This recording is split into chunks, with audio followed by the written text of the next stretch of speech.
JP competition classes में आप सभी का स्वागत है। 15/10/2022 की पेट परीक्षा की प्रथम पारी की रीजनिंग का हल यहाँ निकाला जा रहा है।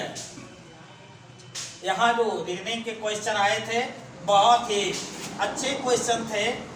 आप देखिए रीजनिंग के प्रश्नों का, जिसमें पहला प्रश्न आपका छपा था असंगत अलग करें। असंगत अलग करना है, यहाँ आपको आसानी से आप छांट सकते थे। असंगत आपको इसमें से देखना है तो आपका जो अंक दिया था 8 और दिया था 27 और आपको दिया था 64। अगला आपको दिया गया था 100 और इसके अलावा आपको दिया गया था 125 और 216, 343। अब इस श्रृंखला को आप ध्यान से देखिए तो यहाँ आपको ये दिखेगा कि 8 जो है ये 2 का घन है, 27 आपका 3 का घन है और 64 आपका 4 का घन है। लेकिन 100 क्या है, ये आपका 10 का वर्ग है, जबकि 5 क्या है 6 का घन, 125 5 का घन है, 216 आपका 6 का घन है और 343 आपका 7 का घन है। तो इसमें असंगत क्या है, आपका 100 है, क्योंकि 100 क्या है ये वर्ग है, इसलिए आपका असंगत क्या हो जाएगा 100। बाकी सभी संख्याएं क्या है घन में है। असंगत आपका क्या होगा, असंगत संख्या आपकी हो जाएगी 100, यानी जो इसके संग में नहीं बैठ रही है वो आपकी क्या हो गई 100। तो आंसर आपका क्या आएगा 100। ये आपका पहला क्वेश्चन हो गया है। आपका अगला क्वेश्चन रीजनिंग में आया हुआ था, एक महिला की ओर इशारा करते हुए नीलेश ने कहा, वह मेरी पत्नी के दादा की इकलौती संतान की इकलौती बेटी है। महिला नीलेश से किस प्रकार संबंधित है। तो यहाँ आपका कौन है, नीलेश। इशारा किसने किया है, नीलेश ने। तो यहाँ आप नीलेश को महिला से संबंधित बताना है तो आप देख लीजिए, बड़ी ही आसानी से निकल आएगा। ये संबंध का सवाल था, रक्त संबंध का। तो नीलेश जो है हो गया और इसने इशारा किया किसकी तरफ, आपका सवाल कहता है कि एक महिला की ओर इशारा किया। तो मान लीजिए यहाँ कौन है भाई, महिला है आपकी, यहाँ महिला हो गई और इसकी ओर इशारा किया किसने, नीलेश ने। ये इन्होंने इशारा किया महिला की तरफ और कह रहा है कि वह मेरी पत्नी के हैं। ये महिला जो है इनकी पत्नी के कह रहा है दादा, यानी महिला जो है पत्नी के दादा की इकलौती संतान है। नीलेश की जो पत्नी होगी वो कह रहा है कि दादा की इकलौती संतान की इकलौती बेटी है। तो महिला का जो दादा है वो कुछ इस तरीके से हो जाएगा। मान लीजिए यहाँ उसके दादा है, ठीक है। तो दादा और दादा का जो इकलौती संतान है, ठीक। तो मान लीजिए इसकी क्या लिखा है आगे, इकलौती संतान की इकलौती बेटी है। तो इनकी बेटी ये महिला हुई, यानी कौन हुआ, इकलौती संतान की इकलौती बेटी है, यानी वही महिला हुई, ठीक है। तो यहाँ मान लीजिए दादा का जो पुत्र था इकलौता था और उनकी ये क्या है, पुत्री है। तो इकलौती पुत्री है, यानी केवल एक ही संतान है उनके। तो कौन हुई, महिला हुई। और वो महिला किस प्रकार संबंधित है उनकी, तो वही महिला उनकी क्या हुई, पत्नी हुई। क्योंकि नीलेश ने क्या कहा है कि वो पत्नी की कह रहा है मेरी पत्नी के दादा, तो इनकी पत्नी का दादा और दादा के पुत्र जो है इकलौता है और उसकी इकलौती संतान वो महिला है, यानी इनकी क्या हुई? पत्नी। तो महिला का निर्देश से क्या संबंध मिला? पत्नी। आपका आंसर क्या आएगा? आपका उत्तर हो जाएगा पत्नी। आपका प्रश्न है देखने का अगला, 1 जनवरी 2006 को रविवार था, तो 1 जनवरी 2010 को सप्ताह का कौन सा दिन होगा? तो 1 जनवरी 2006 से, तो यहाँ दिनों की संख्या ज्ञात करने के लिए नहीं कौन सा दिन होगा, बड़ा ही आसान सिस्टम है। आप देख लीजिए 1 जनवरी 2006 से शुरू करना है आपको, 1 जनवरी 2010 का पता करना है। तो 1 जनवरी आप निकाल लीजिए बड़ी ही आसानी से। यहाँ आप विषम दिनों की संख्या निकाल लें, 8 नंबर्स ऑफ ऑड डेज। तो यहाँ आप क्या करेंगे? 1 जनवरी जो है 2007, ठीक है ना? 1 जनवरी 2007 को विषम दिन आपका कितना निकलेगा? एक साल में केवल एक विषम दिन होता है, तो 1 जनवरी 2007 को विषम दिन कितना हो जाएगा? 1 विषम दिन आपका क्या निकल के आएगा? 1। तो आपका 1 हो गया, कितना होगा? 1। इसी तरीके से 1 जनवरी 2008 का अगर आप देखेंगे तो ये क्या है? लीप वर्ष है 8, क्योंकि ये 4 से विभाजित हो जाता है। तो को विषम दिन कितने हो जाएंगे? लीप वर्ष में 2 विषम दिन होते हैं। कितने होते हैं? 2 विषम दिन होते हैं। तो 8 का आपने देखा कितना हो जाएगा? 2। विषम दिनों की संख्या यहाँ क्या हो जाएगी? विषम दिन 2 हो जाएंगे आपके। 1 जनवरी 2008 को विषम दिन आपके हो जाएंगे 2।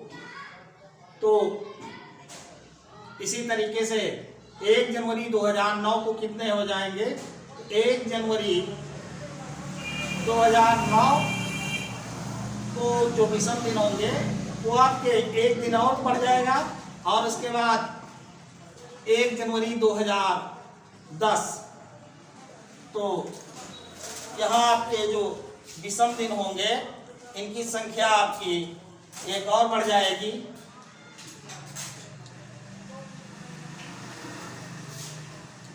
2010, तो विषम दिन की संख्या एक और। अब इनको क्या करें? जोड़ लीजिए आप लोग, कितना हो जाएगा? 1 2 3 1 4 1 5, यानी 5वां दिन आप जो है निकाल लीजिए उससे आगे। तो कौन सा दिन था आपका? था 1 जनवरी 2006 को रविवार था, तो रविवार से आगे 5वां दिन कौन सा होगा? तो रविवार के बाद 5वां दिन आपका हो जाएगा सोम, और फिर क्या हो जाएगा? मंगल। मंगल आपका दूसरा हो गया। फिर आपका बुध, बुध आपका तीसरा हो गया। फिर आपका क्या होगा? बृहस्पति, यह आपका चौथा हो गया। और फिर क्या होगा? शुक्र, यानी आपका क्या आया? शुक्रवार 5वां दिन। 1 2 3 4 5, आपका आंसर क्या आएगा? शुक्रवार। आपका आंसर क्या बना? शुक्रवार।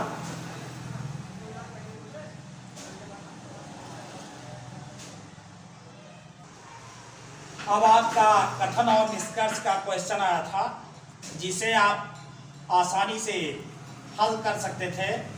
बहुत ही आसान था ये। आपका कथन है सभी किताबें पेपर हैं, और फिर कुछ पेपर जनरल है और कुछ जनरल कैलेंडर है। तो चलिए सभी किताबें, तो आप देख लीजिए यहाँ पे ये क्या है? आपकी किताबें हो गई, मान लीजिए तो ये आपकी किताबें हैं, और सभी किताबें क्या हो गई हैं? आपकी पेपर्स हो गई हैं। तो चलिए इनको पेपर बना दीजिए। सभी किताबें क्या हो गई? पेपर हो गई है ये आपका पेपर। और कह रहा है कुछ पेपर जनरल है, तो कुछ पेपर को हम लोग जनरल कर देते हैं। चलिए जनरल हो गए, ये आपके जनरल हो गए। तो ये वाला भाग कुछ को दर्शा रहा है। अब कह रहा है कुछ जनरल कैलेंडर हैं, चलिए कुछ जनरल को हम लोग कैलेंडर कर देते हैं। तो ये हमारा कैलेंडर हो गया। अब हम लोग निष्कर्ष निकालेंगे।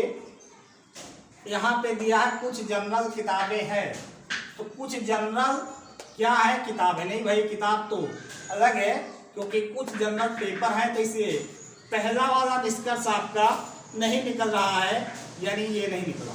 तो ये दूसरा देखते हैं हम लोग। कुछ कैलेंडर पेपर हैं, तो कुछ कैलेंडर यहाँ पेपर यहाँ है, यानी दूसरा वाला भी नहीं निकल रहा है।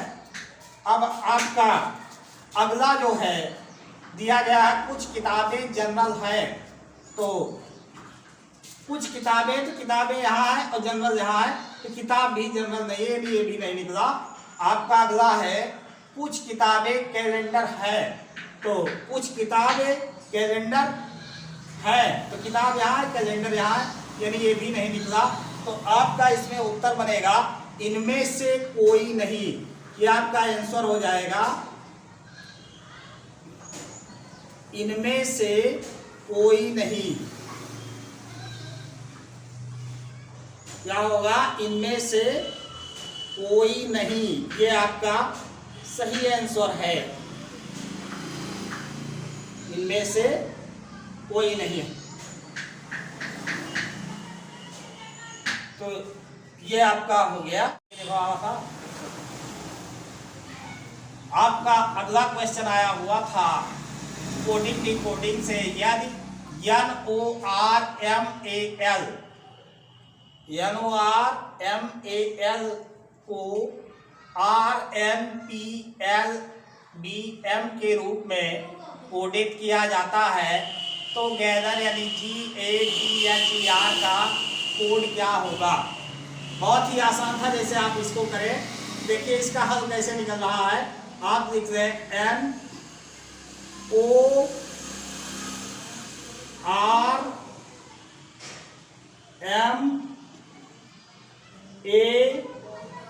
और L, इसको कोडिंग आपका बनाया गया है RNPLB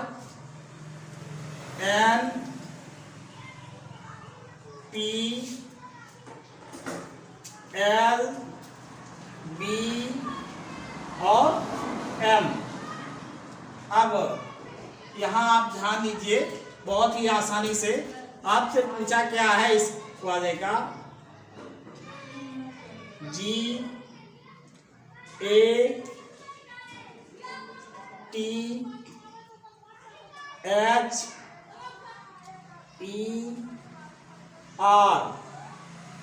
इसमें करते क्या है हम लोग देखते हैं।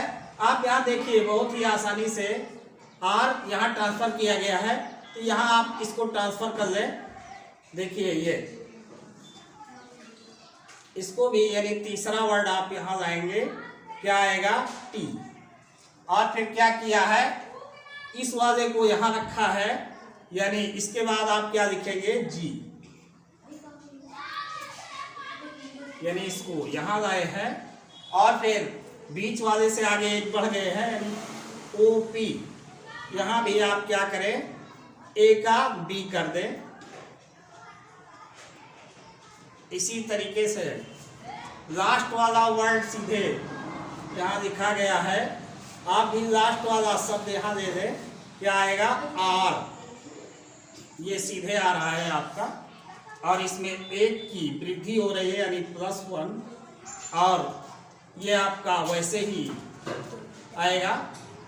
ये हो गया आपका L। अब फिर क्या है, M का M, यानी H का यहाँ H हो जाएगा, और E से एक अक्षर यानी प्लस किया गया है बीच वाले में, तो आपका क्या है E का क्या बनेगा F। तो आपका आंसर आ गया है TGBRFH। क्या आया है, TBGRFH।